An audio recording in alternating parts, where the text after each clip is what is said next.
Hello everyone, welcome again to online session of Manolaw classes. I'm Dinesh Kumar and I'm former assistant professor of law at Campus Law Center Law Faculty, Delhi University, and presently I'm working as an academic head of Manolaw classes. So dear students, in today's lecture I will discuss with you how to master solving principal fact based questions. So आज के session में मैं आपको कुछ tips बताऊंगा and if you will apply those tips in the solving of your principal fact based question जो आपके IELTS examination में, DU लॉ एंट्रेंस एग्जामिनेशन में और अदर लॉ एंट्रेंस एग्जामिनेशन में पूछे जाते हैं, and if you will apply my these tips while you will solve the principal fact based question, it is my guarantee that you will get maximum marks and you will not commit mistake in solving these type of questions. Before moving forward, there is an important announcement for all of you. Admissions are open at Manolaw classes for the upcoming batch of 2022 and 2023, and all of you may get yourself enrolled with us for getting the best result. And for more information you can dial on the given number, that is 9971444054. Dear aspirants, the date of CLAT examination 2022 is 8th May 2022 and the date of CLAT examination 2023 is 18 December 2022. So now we come to the main discussion part of the lecture. So आप जानते हैं कि this principal fact based questions are tricky in nature and sometimes the examiner give you the right principle, means that principle given by the examiner is legally correct, and sometimes the examiner give you the principle which is not legally correct. But you also know the fact that you have to give the answer of the question according to the principle given in the question.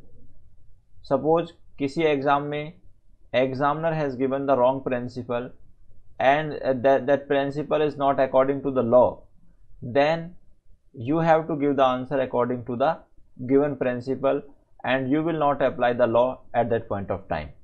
If you will apply the law, your answer will be treated as wrong. So basically, what is the reason or why the examiner asks these type of questions? सबसे पहले हम ये समझते हैं. So basically you are the students and you just qualify the 12th class or 12th standard.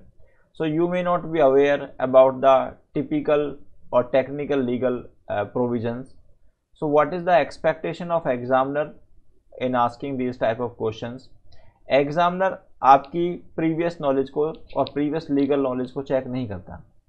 Examiner merely checks that whether you can apply the existing legal knowledge in the given factual situation. Existing legal knowledge here means जो कि principle आपको दिया जाता है. So that's why examiner give you the principle and on the basis of that principle examiner give you a factual situation and then you have to apply that principle in that given factual situation. Now there are certain tips or there are certain important points which all of you must take into consideration while you solve these type of questions. So first point I had discussed with you, the first point is this: in the principal fact based questions, examiners do not want to test your prior legal knowledge. तो examiner आपकी prior knowledge को या prior legal knowledge को test नहीं करता, ठीक है. तो इसका मतलब क्या है? examiner आपकी existing legal knowledge को check करता है. But my dear student, जो मैं statement यहाँ बोल रहा हूँ उसका मतलब ये नहीं है कि if you don't have the prior legal knowledge and you will be able to solve your principal fact based question or any other question of LA portion. अगर आपको prior legal knowledge नहीं है तो it will be very difficult for you to solve the principal fact based question or any question based upon the legal knowledge. मेरा point केवल इतना है कि आपको if you will have the prior legal knowledge of the concept, then it will be very easy for you to solve these kind of questions. Secondly, read the principle carefully and break down it into parts to understand it in a better way. So basically, when the examiner will give you a principle followed by a factual situation, so you have to apply this principle in the given situation. So first of all, all of you must read the principle very very carefully, और आपको principle को break कर देना चाहिए। Why you should break the principle? Because if you will read the principle by breaking it, then you will be able to understand it correctly and in a proper manner. Next, take care important words in the principle and facts. अब हम देखिएगा, here I have taken an example and this is the example of principle. Principle क्या है? If a person brings anything dangerous on his land which may prove harmful. अब यहाँ पर principal कहता है if a person brings anything dangerous on his land. अब देखिए सबसे यहाँ इंपॉर्टेंट वर्ड्स क्या है? डेंजरस। जो चीज कोई पर्सन अपनी लैंड पर लाता है that should be dangerous on his land which में प्रूव हार्मफुल इफ एस्केप। तो अगर कोई हार्मफुल थिंग्स है, डेंजरस थिंग है, and if that things will escape, escape का मतलब वो उस स्थान से दूसरे स्थान पर चली जाएगी, then it will become harmful. ठीक है, तो अगर कोई पर्सन अपनी लैंड पर कोई डेंजरस थिंग लाता है, तो यहाँ पर डेंजरस वर्ड जो है it is very important word. ठीक है, नेक्स्ट, विच में प्रूव हार्मफुल इफ एस्केप। तो सेकंड वर्ड है इंपॉर्टेंट, हार्मफुल। हार्मफुल का मतलब यहाँ पर है कि it will violate the legal right of the plaintiff, the person who will bring action against the defendant. Third है एस्केप। तो escape is one of the essential element of liability in this situation. Then that person must keep it at his peril. तो peril का मतलब यहां पर है risk. मतलब क्या हुआ? अगर कोई पर्सन अपनी लैंड पर, अपनी प्रॉपर्टी पर किसी डेंजरस थिंग्स को लाता है और वो डेंजरस थिंग अगर उस प्रॉपर्टी से बाहर गई या एस्केप हुई, then it will be at the peril of the person who has kept the things और डेंजरस थिंग। पेरिल का मतलब है रिस्क। तो अगर वो थिंग एस्केप होती है और एस्केप करने के बाद वो किसी पर्सन के लीगल राइट को वायलेट कर देती है, तो लायबिलिटी किसकी होगी? लायबिलिटी उसकी होगी the person who has kept this dangerous things on his property. If a man fails to do so, अगर कोई पर्सन ऐसा करने में असफल रहता है, then he must be made responsible for all natural consequences. क्या है? Responsible is again very important word, and for all the natural consequences of the escape.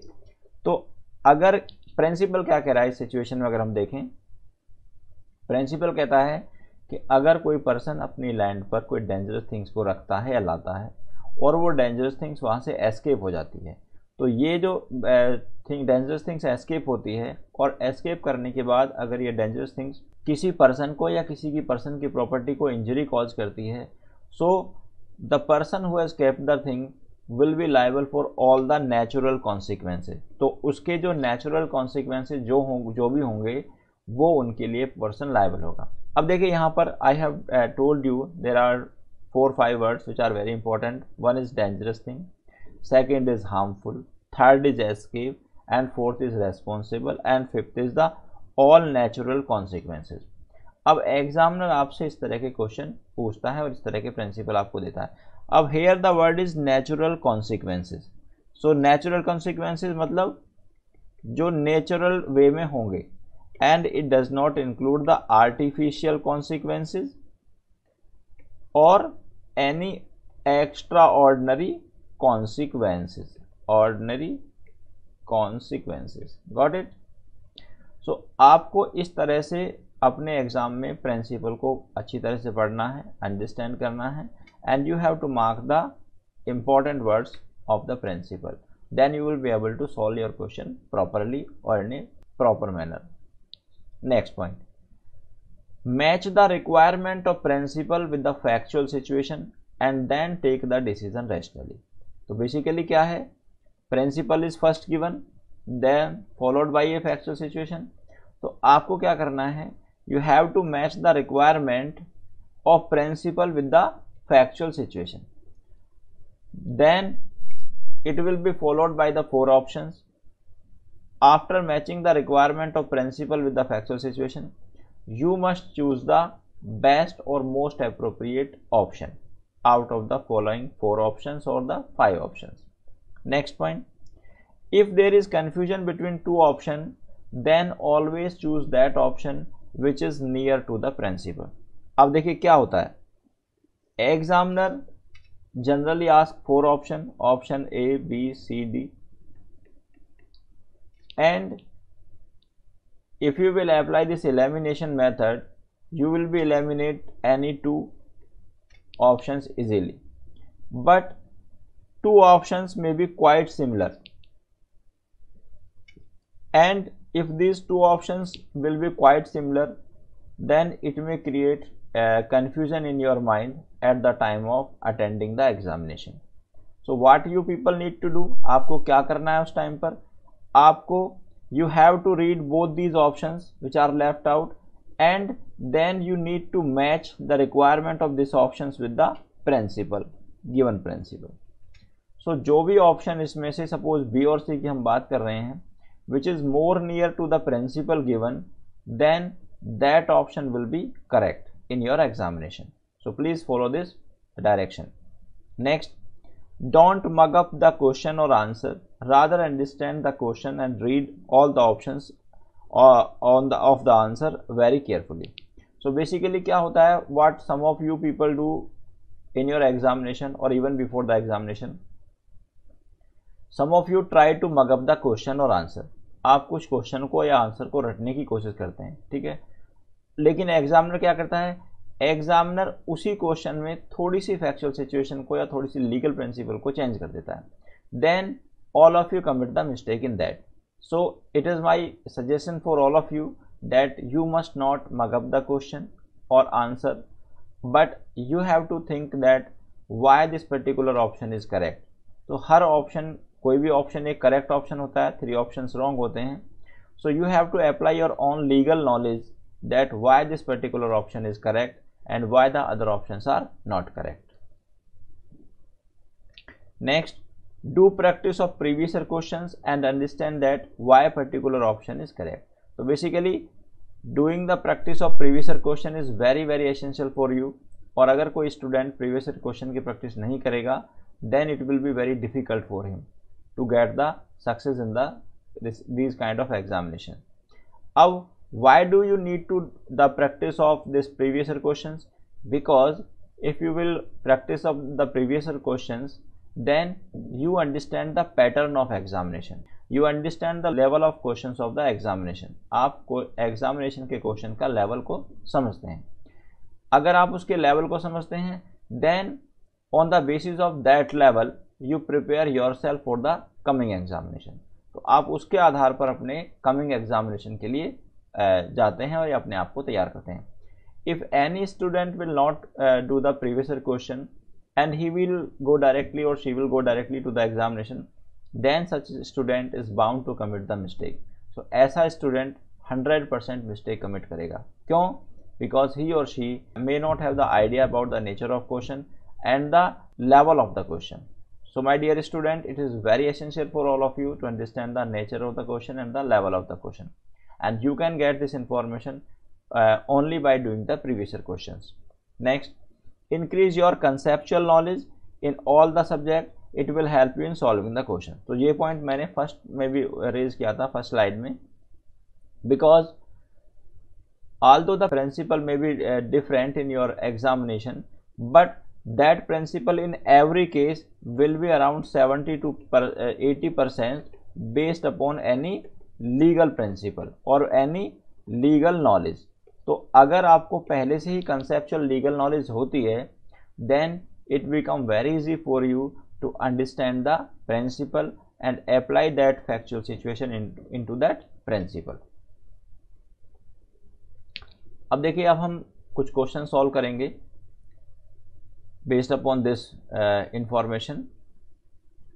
First question है हमारा और उसका लीगल प्रिंसिपल है, master principle is vicariously liable for the tort committed by a servant और agent. अब देखिए क्या कहता है, मास्टर या प्रिंसिपल वाइकेरियसली लायबल होता है.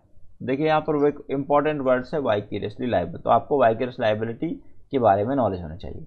अब how you people will have the knowledge about vicarious liability?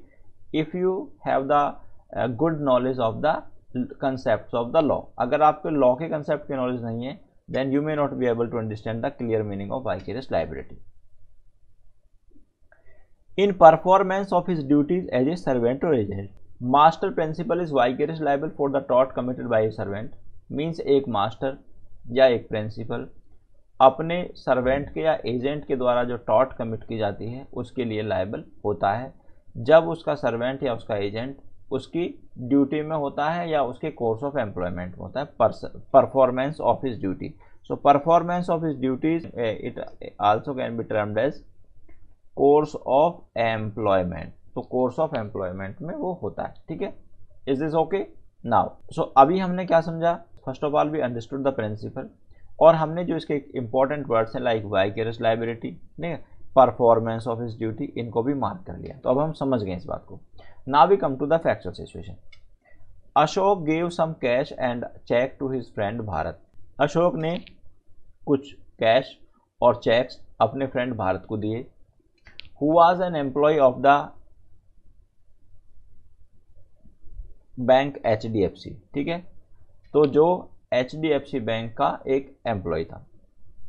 To deposit the same in that bank in the account of Ashok.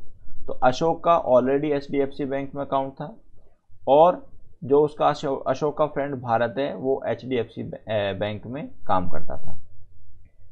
Bharat misappropriated the amount. Bharat ने अमाउंट को मिसएप्रोप्रिएट कर लिया. मिसएप्रोप्रिएशन का मतलब होता है he used the amount for his own purpose. He used the amount for his own purpose. ठीक है, उसने उस अमाउंट को अपने पर्पज के लिए यूज कर लिया.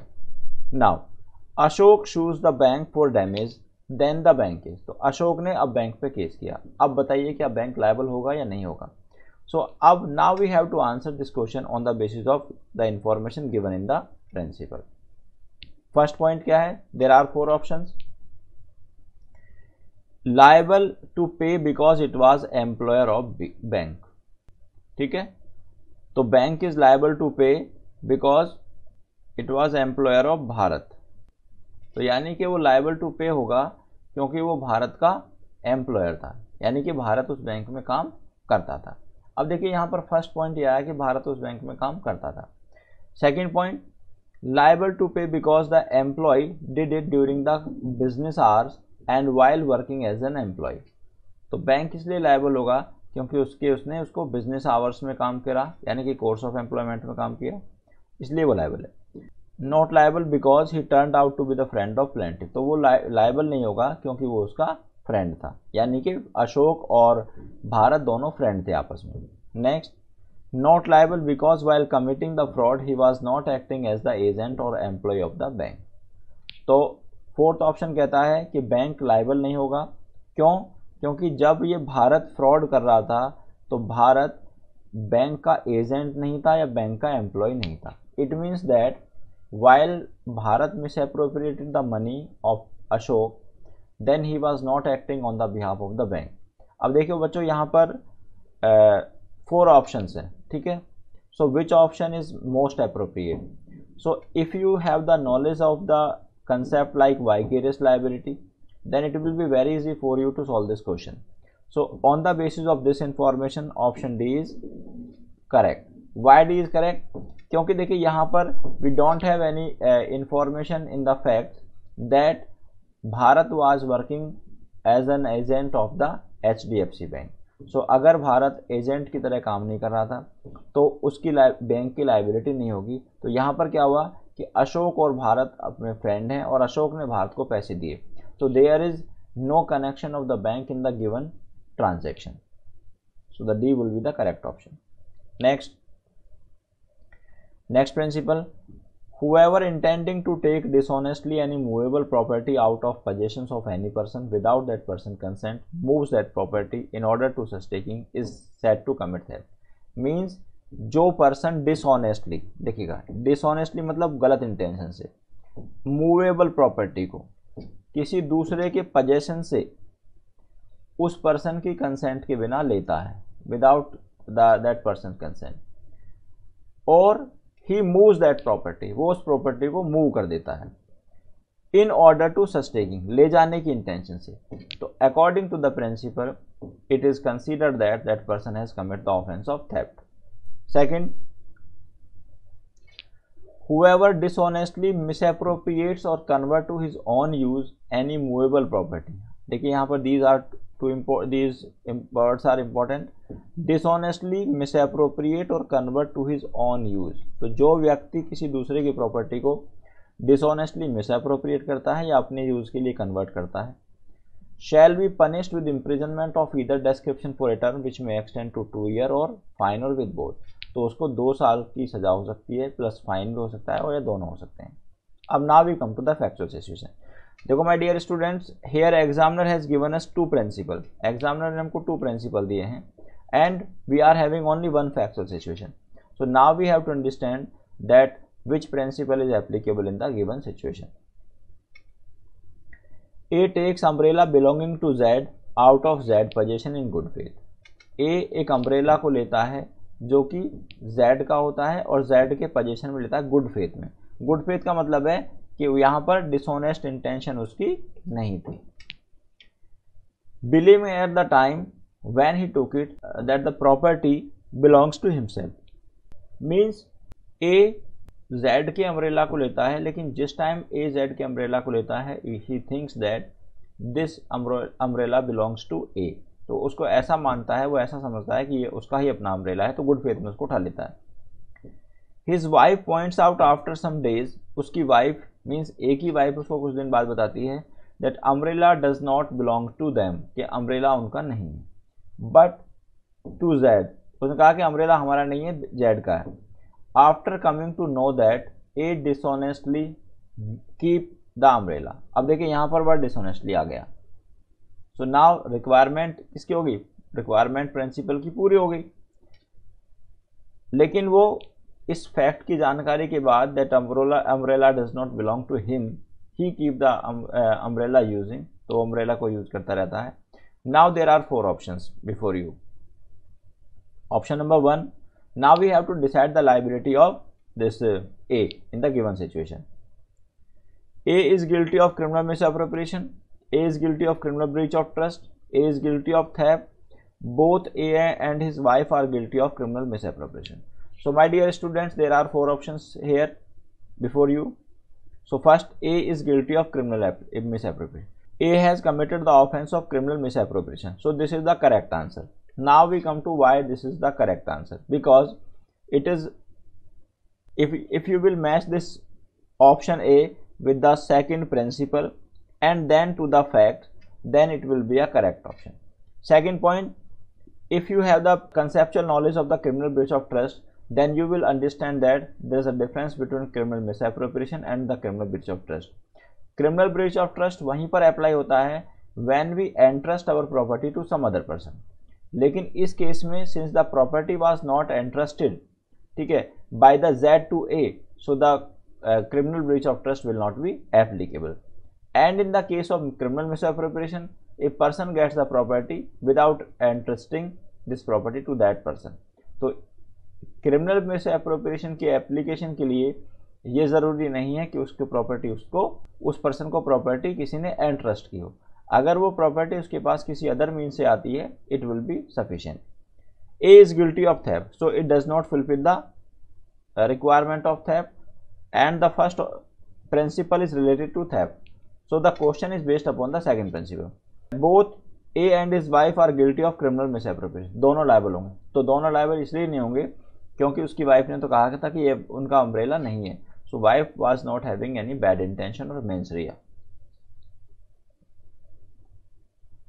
Now we come to question number 3। No one can be punished for the same offense twice। So this principle is based upon the concept of double jeopardy, DOUBLE, double jeopardy। and अब देखिए अगर आपको पहले से ही knowledge है तो you will understand that it is based upon the concept of double jeopardy। Provisions regarding double jeopardy we found under Article 20 Clause 2 and of Constitution of India and Section 300 of CRPC। तो principle क्या कहता है, no one can be punished for the same offence twice. किसी भी person को आप एक offence के लिए 2 बार पनिश नहीं कर सकते। Now we come to factual situation. Mohan is accused of harassing his colleague Rekha. Mohan अपनी कलीग रेखा को हरास करता है। She complains to her superior and department inquiry is initiated against Mohan. तो रेखा ने उसकी कंप्लेंट की, जिसकी वजह से क्या हुआ, एक डिपार्टमेंटल इंक्वायरी मोहन के अगेंस्ट स्टार्ट हो गई। Mohan tries to intimidate Rekha and continues harassing her following which the she complaint to the police. तो मोहन फिर भी नहीं माना और उसको कॉन्टिन्यूसली हरास करता रहा, इंटिमिडेट करता रहा। Then the Rekha filed the police complaint. The departmental inquiry finds him guilty and terminates his services. तो डिपार्टमेंटल इंक्वायरी ने इसको गिल्टी माना और उसकी सर्विस को टर्मिनेट कर दिया। Later he is found guilty by a court and is jailed for 3 years। तो देखिए यहाँ पर 2 इंक्वायरी, एक पहली इंक्वायरी डिपार्टमेंट की चल रही थी, डिपार्टमेंटल इंक्वायरी में उसको गिल्टी माना और उसको पनिश कर दिया गया, मतलब नौकरी से निकाल दिया गया। और जो पुलिस वाली इंक्वायरी थी, यानी कि पुलिस की जो इन्वेस्टिगेशन थी, और जो कोर्ट ने आफ्टर ट्रायल कोर्ट ने उसको कन्विक्ट किया और 3 years के लिए जेल भेज दिया। Now mister Mohan claimed that he got the 2 punishment for the same act. ठीक है, तो harassing the Rekha was 1 act and for the 1 act he got the 2 punishment. Now we have to understand that whether the principle of double jeopardy will be applicable in the given situation or not. So first option is he has been punished twice for the same offense, मतलब 2 बार punish हुआ है। Second, he has not been punished twice for the same offense, वो 2 बार punish नहीं हुआ है। He has been punished for the different offenses, अलग अलग offence के लिए पनिश हुआ है। And none of the above. So the correct option is B. Why B is the correct option? Because if you will apply this factual situation in this principle, then you will come to know that the B is the correct option. Simultaneously you must also have some previous knowledge about the legal concept. तो अगर आपको पहले से ही double jeopardy आता है, पहले से ही you are aware about this article 20 clause 2 and section 300 of the CRPC, then it will be very easy for you to understand this question and give the answer of this question correctly. So this is the answer key of these questions. And my dear students, if you have any doubt, you can mention in the comment box. We will reply. So that's all for today. I will come again with the next topic. Till then, please take care of yourself. Thank you very much. Goodbye.